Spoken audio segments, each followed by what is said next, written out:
Hi everyone, নমস্কার সবাইকে। একটা প্রশ্ন আজও আমাকে কুরে কুরে খায়। মা কি তার নিজের সন্তানের উপর ঘৃণা করতে পারে? কিভাবে সম্ভব?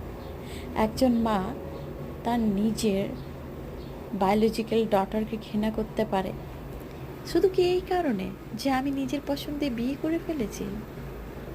যদি সেটাই সত্যি হয়, আর এটা যদি ভুলই হয়ে থাকে, তবে একজন মা হয়ে তিনি কেন ক্ষমা করতে পারছেন না?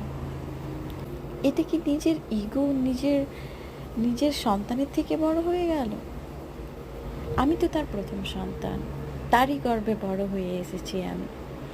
তবে কিভাবে তিনি এই স্মৃতিগুলো ভুলে গেলেন? আসলে এর কারণটা কি? এটা কি সামাজিক কারণ, ভারতীয় সংস্কৃতি, নাকি টাকার মোহ, নাকি সামাজিক মর্যাদা, নাকি এটা শুধুমাত্র আমার মায়েরই স্বভাব? আমি আজও খুঁজেই বেড়াচ্ছি আসলে কারণটা কি। কেন আমি একটা অদৃশ্য অনাথ? সত্যি করে বলুন তো, মামের সম্পর্ক কি সত্যিই পৃথিবীতে সবচেয়ে শক্তিশালী বন্ধন, নাকি সেটা একটা গল্প মাত্র?